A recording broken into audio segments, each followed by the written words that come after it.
BPSC शिक्षक बहाली की बात करिए और उसमें डोमिसाइल की जहां आप बात करिएगा वहां पर आपको समझ में आएगा कि डोमिसाइल के बिना बिहार में शिक्षक की बहाली का क्या हुआ है। और आज हम अपने गृह क्षेत्र से बाहर हैं और बाहर होने के बावजूद भी जो डोमिसाइल को लेकर शिक्षक अभ्यर्थियों की जो मांग है, जो बड़े व्यापक पैमाने पर अभ्यर्थी चाहते हैं कि डोमिसाइल नीति लागू हो बिहार के शिक्षक बहाली की प्रक्रिया में, उसको लेकर हम जो तमाम अपडेट्स निकल कर सामने आ रहे हैं हम आप तक पहुंचाने का आज के इस वीडियो में प्रयास करेंगे कि डोमिसाइल कैसे लगने वाला है। और डोमिसाइल को लेकर अब तो हंगामा शुरू हो गया है, कह लीजिए। जहां एक तरफ प्रशांत किशोर जी हैं, वहीं दूसरे तरफ बीपीएससी 17वीं बीपीएससी की परीक्षा, जिसको कि आप जान रहे हैं कि बीपीएससी के तरफ से साफ शब्दों में कहा गया है कि उसकी परीक्षा कल आयोजित होनी ही होनी है। लेकिन आज जो देखने को मिल रहा है, आइए हम आगे वीडियो में एक एक कर हम आपको दिखाते हैं और किस प्रकार से आज पूरा पटना जाम हो गया है। सोच लीजिए, चारों तरफ, चाहे आप सड़क की बात कर लीजिए या आप जो है कि रेलवे की बात कर लीजिए,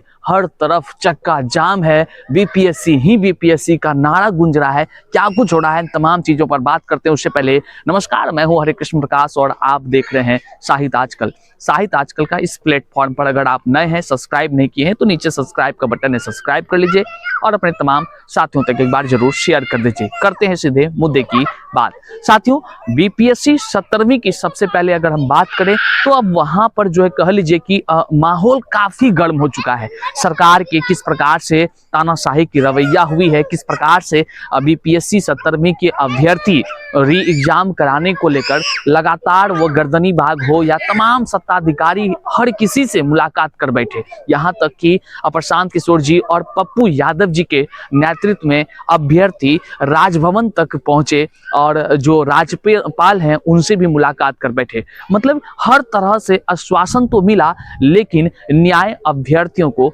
नहीं मिला। इस क्रम में अब चूंकि कल ही जो है कि कल लीजिए 4 तारीख है और 4 तारीख को बीपीएससी जहां एक तरफ मजबूती के साथ डटा हुआ है कि हम री एग्जाम नहीं लेंगे और जो केवल बापू सभागार है उसकी परीक्षा लेंगे, वहीं अभ्यर्थियों का भी कह लीजिए मांग जो बड़े जोर शोर से है अब हर ओर गूंजना शुरू हो गया है।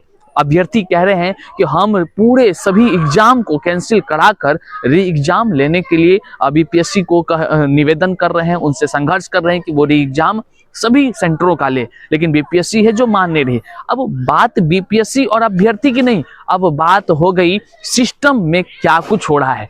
जहां एक तरफ मुख्यमंत्री साहब चुप्पी साधे हुए हैं, उप मुख्यमंत्री साहब भी चुप्पी साधे हुए हैं, मतलब सरकार और सिस्टम चुप है, वहीं पर अभ्यर्थी और जो नेता है, विपक्ष के नेता हो या और भी नेता है, वे सभी आवाज बुलंद कर रहे हैं। लेकिन अब आप जो देखेंगे आगे आज क्या हो रहा है वह आप इस वीडियो को देखिए, किस प्रकार से प्रशांत किशोर जी अनशन पर बैठे हुए हैं। उनकी 17वीं बीपीएससी परीक्षा में री एग्जाम की तो मांग है ही है, लेकिन डोमिसाइल को लेकर अब मामला गर्म हो चुका है। अब लोग ये कह रहे हैं बीपीएससी आंदोलन के तले चुनाव में मेंस की तैयारी तो नहीं हो रही है नेताओं की।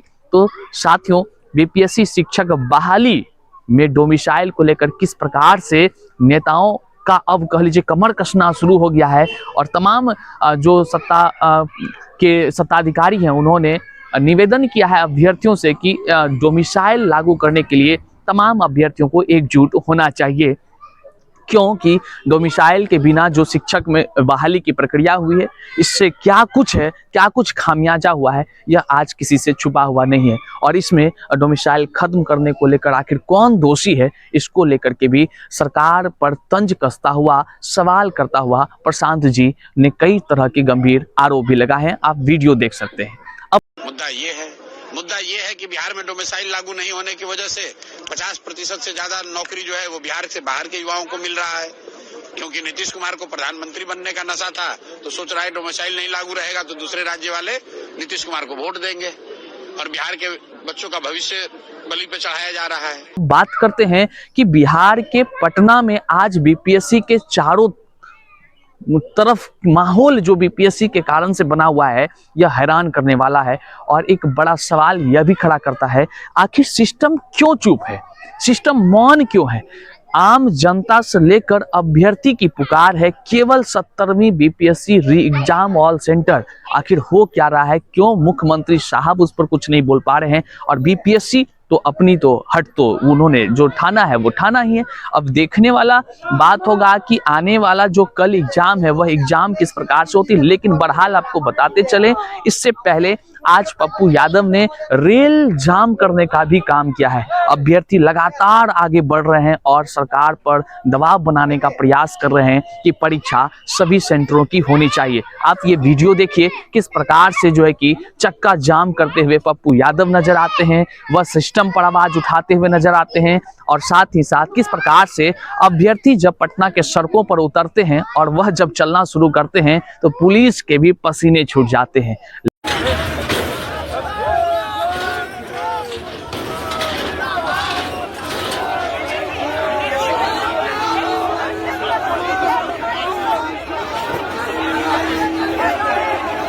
लाठियां तो अलग की ही बातें हैं, वो तो आप देखते हैं, लेकिन किस प्रकार से क्या कुछ हो रहा है आप यहाँ वीडियो में देखिए। और एक एक कर सरकार, सिस्टम और बीपीएससी आयोग की तरफ से क्या कुछ पहल हो रही है, इन तमाम चीजों को देखते हुए आप इस बात का चिंतन करिए कि जो अभ्यर्थी सरकार को वोट देती है वही अभ्यर्थी अगर सिस्टम से अपनी